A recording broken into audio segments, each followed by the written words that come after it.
Good morning, YouTube friends. Welcome to my podcast. My name is Karina, and I'm coming to you from the Pacific Northwest, where I live with my partner, our two kitties, and the horses I'm about to go feed right now. If you are a returning viewer, welcome. You're familiar with this routine of going outside on Friday morning. If you're new here, welcome. I'm glad you found this channel, and I hope that you find the content meaningful to you or interesting.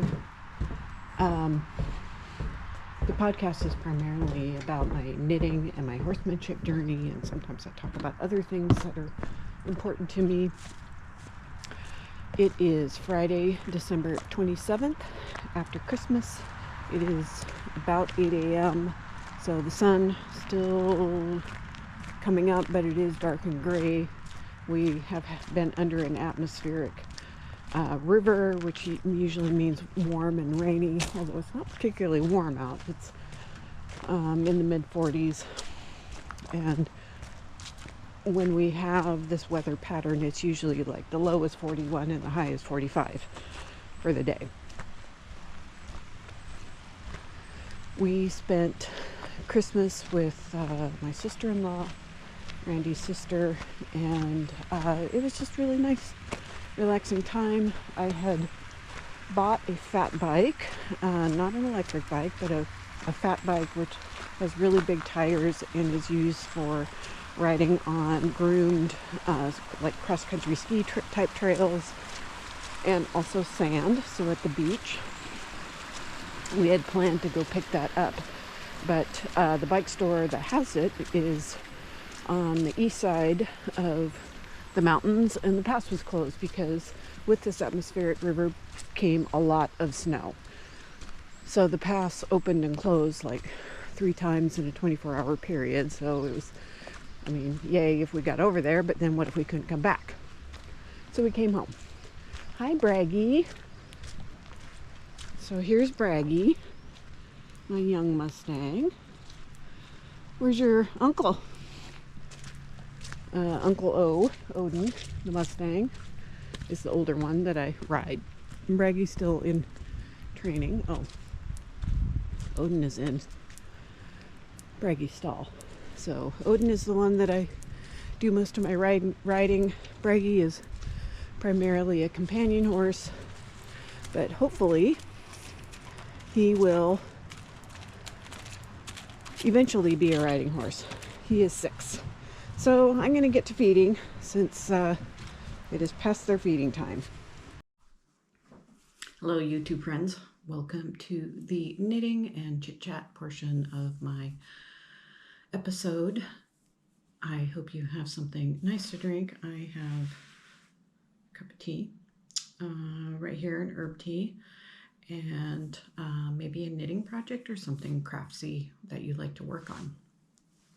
So I'm hoping that you have noticed this cowl. So this is the Merrymaking cowl. It was the mystery knit along that Tellybean Knits hosted. I cannot say I recommend using a variegated yarn, and she does say that in the pattern, but I've been trying to use up stash yarn and scrap yarn. So I did, and it makes it very festive, but there are some places that it just really doesn't show what the pattern is, like here, for instance. And let me see, there's another section. I ended up switching the colors at some point. The 2 greens around, and that showed up like in this section here. And then I should have done it again in this section where there's the vehicle carrying, the truck carrying the Christmas tree, and it's just really hard to see the Christmas tree. But I mean, that's kind of, it's not a prominent feature of it. The prominent part is the reindeer and the sleigh. So it was a really fun knit. I didn't finish it in time for Christmas. I finished it, I want to say maybe the day after Christmas. I got to work on it a lot at Christmas because we were at my sister-in-law's, and it was just a really rainy and blustery day, much like it is today. Today is Sunday, December 29th, by the way, and we've just been having a lot of rain. So it was fun to hang out and visit and work on this knitting as much as I could. I will say that in spite of the rain and blustery weather, Randy and I got out and did a couple things. We had a bike ride where we got soaking wet. It was about 11 miles, and I will share that.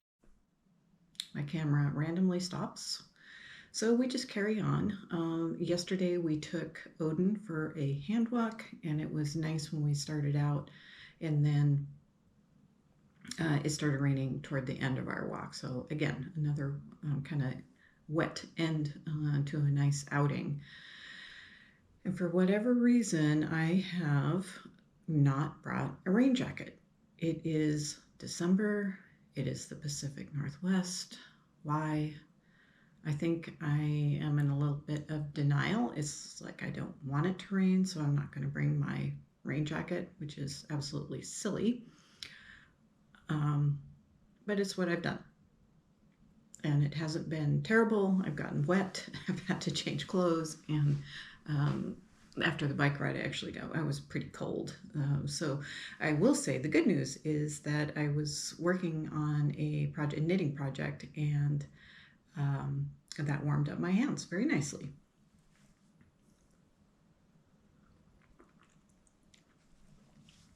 So what have I been working on? Well, first I have to tell you I have ripped out some things, but first let me share this bag with you. So my mom made this bag for me for Christmas. Simple drawstring bag. It is just the perfect size. So penguins on the front, polar bear fabric on the back, and then a ribbon for a drawstring. I love it. So I was doing the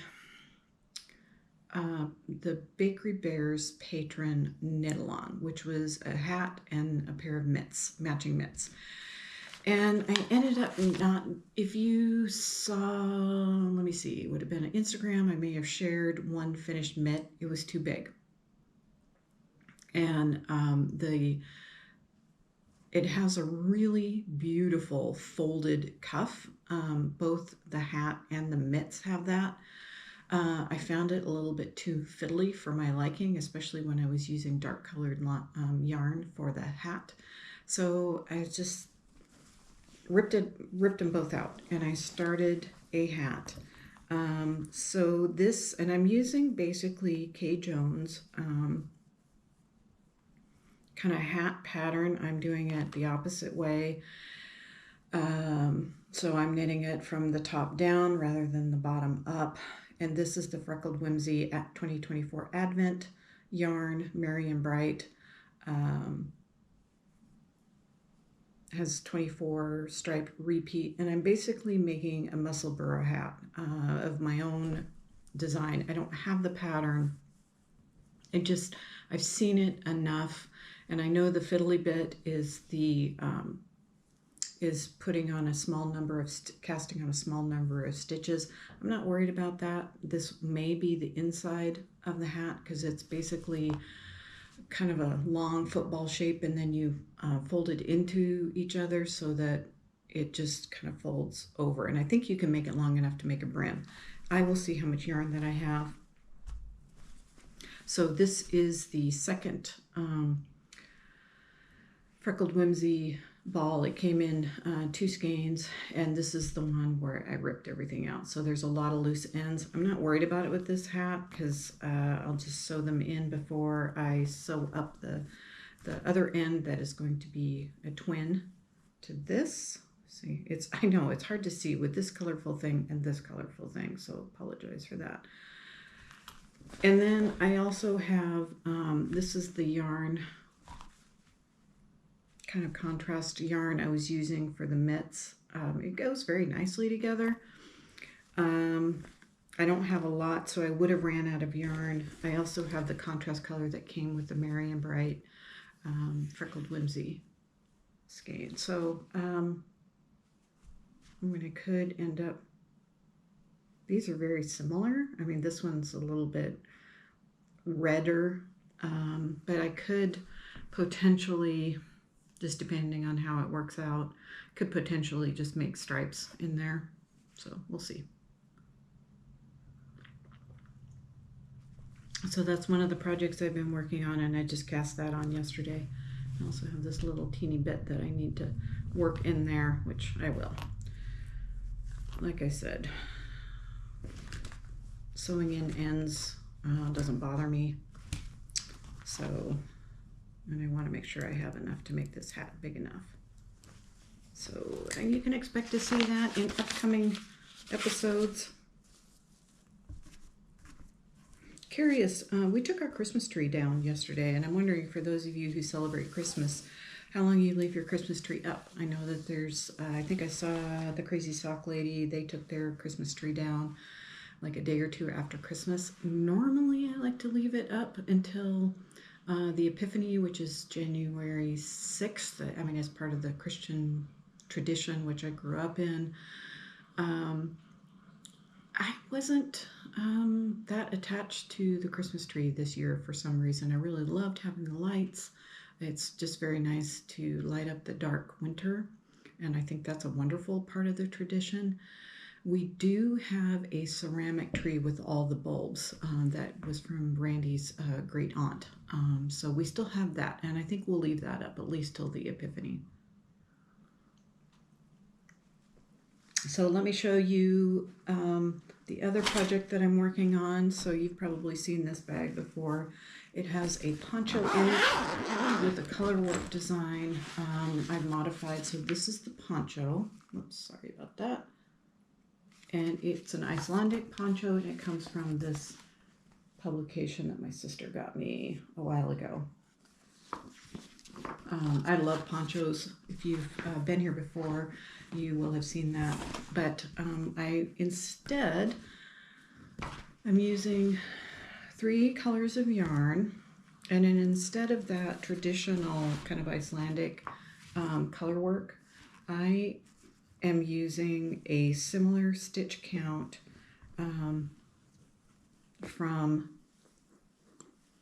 the Knitovation book. Let's see if I can get that in the light. So you can see owls. So I'm doing 2 rows of owls, and I'm on the 2nd row of owls, and then in kind of this little leftover bit, it's hard to see, and it's hard to line up, but I'm doing these little tiny dogs. Get the yarn out of the way. Oops. These little tiny dogs, they're called tiny yappers. So if you remember my Neigh sweater, I modified the pattern on the sleeve. So instead of the kind of traditional cross-shaped motifs, I put in tiny ponies. So this is a commercial yarn. It is, I don't even remember. It's a very common one. I may have the label in here. I can't remember. This is a local farmer's yarn from Harmony Fields, and spun by Skagit Valley Yarns in the color Fromage. Harmony Fields is a sheep farmer, and they produce cheese from their sheep. And here is a label. So this is truffle. I'm used this yarn in the Riverside sweater, this combination plus some red of this kind of same. I think this is a Patton's worsted weight yarn. So I am in danger of running out of this. And I really need it for the rest of the owl motif, and then I think I can just use the brown for the rest of it. So that's my plan, but I think I'm going to order more yarn because I have 3 full skeins of this brown, and well, I need at least 1 skein of, and I imagine I'm going to have leftovers, so I may just order a matching set of the fromage from that farmer. I am using a Knit Picks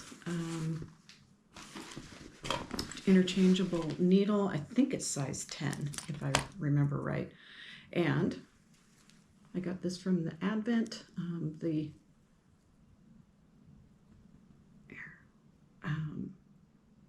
Polka Dot Creek Notions Advent Plus.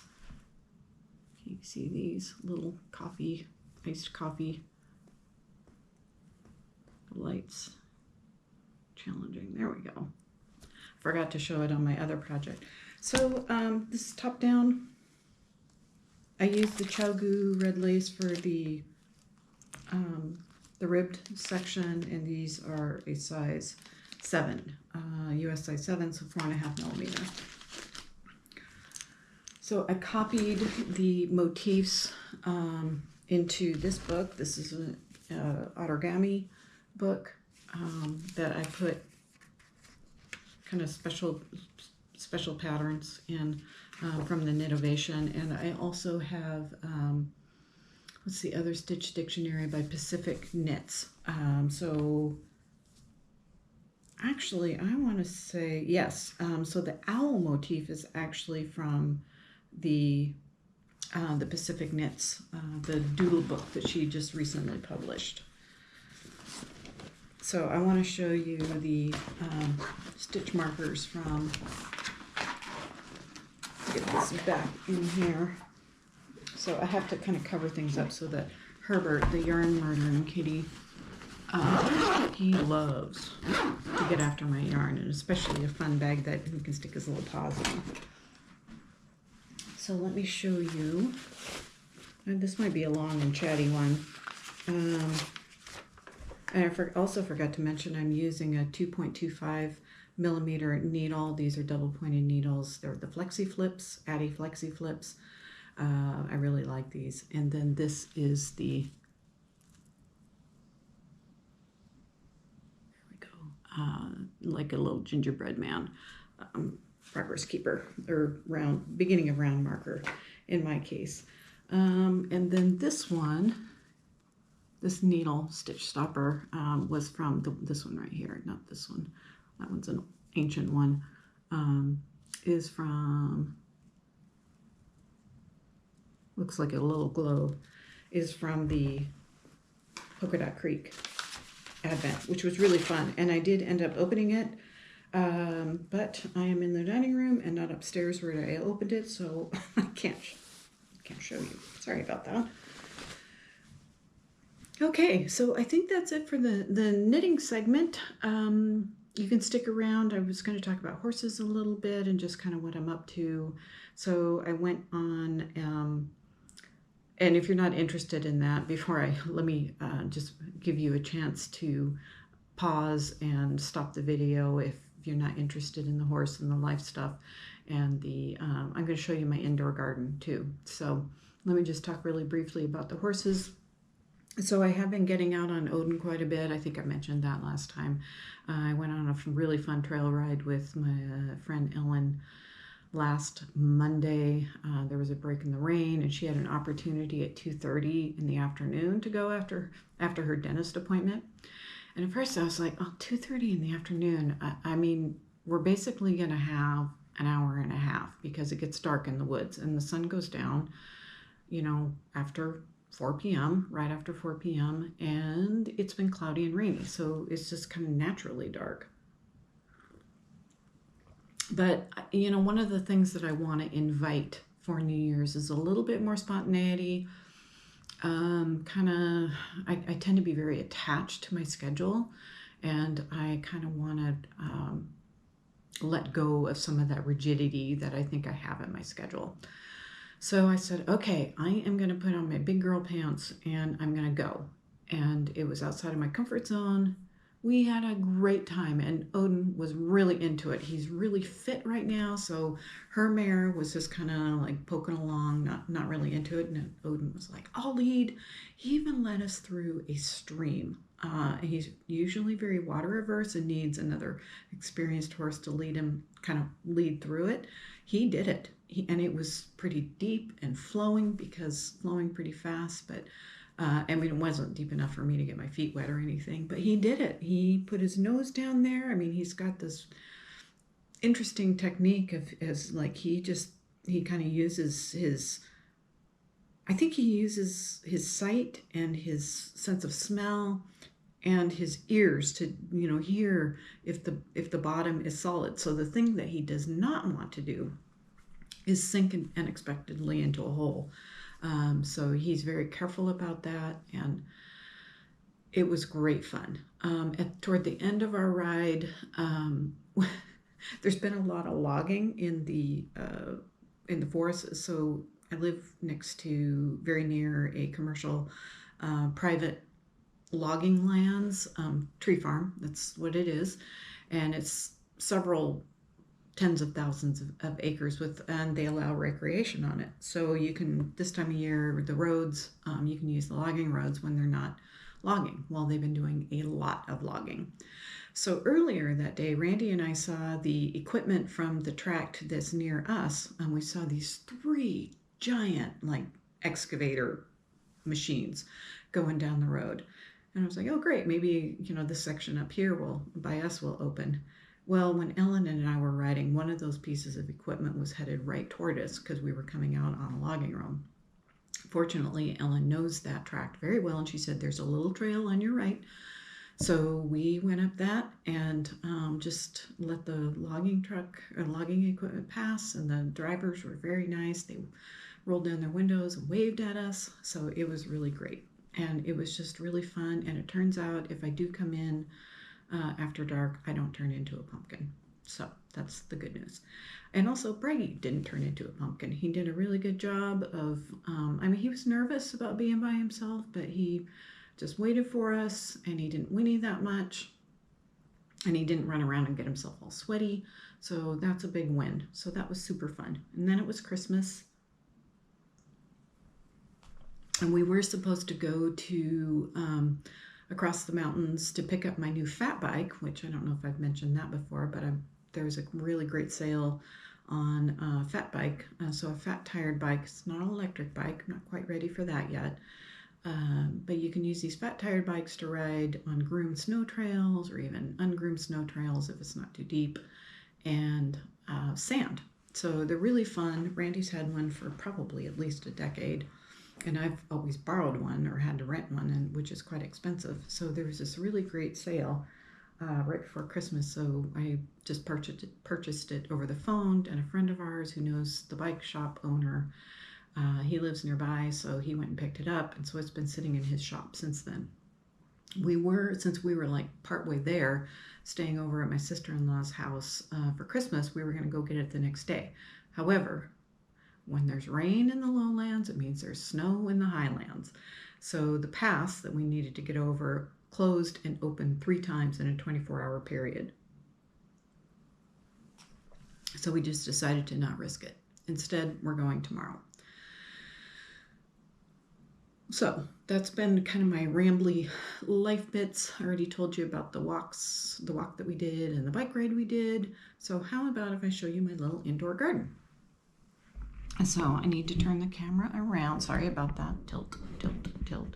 So this is my little indoor garden. So I have little grow lights and all sorts of little things started. The tree is a lemon tree that I bought last year. You can see a tomato. That is just actually, I rooted it from a tomato that I grew outside this year, and it's doing okay. It's not really thriving, but it's living. And then some microgreens in that white pot on the left, and then some pea shoots, which you also use for salads. And then in the cup, not the orange one, that has some microgreens growing in it, but the one next to it with the heart on it, those are some Tom Thumb tomatoes that I get a seed from Kelly Kim, so I'm going to have to repot those into their own containers soon. And then let me see if I can show you this.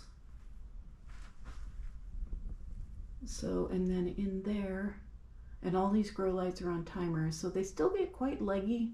I can't remember what this one is. Oh, this one here is cilantro. It's getting quite leggy.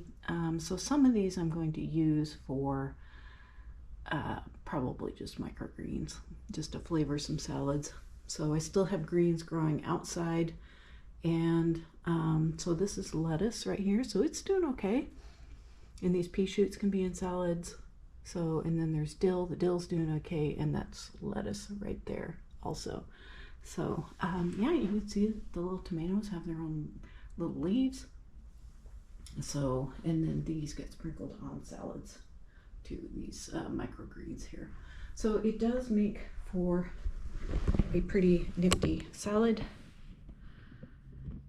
So that is really all the catch-up that I have for now. So I hope you have enjoyed the content. Do let me know in the comments how long you leave your Christmas tree up. I would love to hear that. And we'll see you next time. Take care.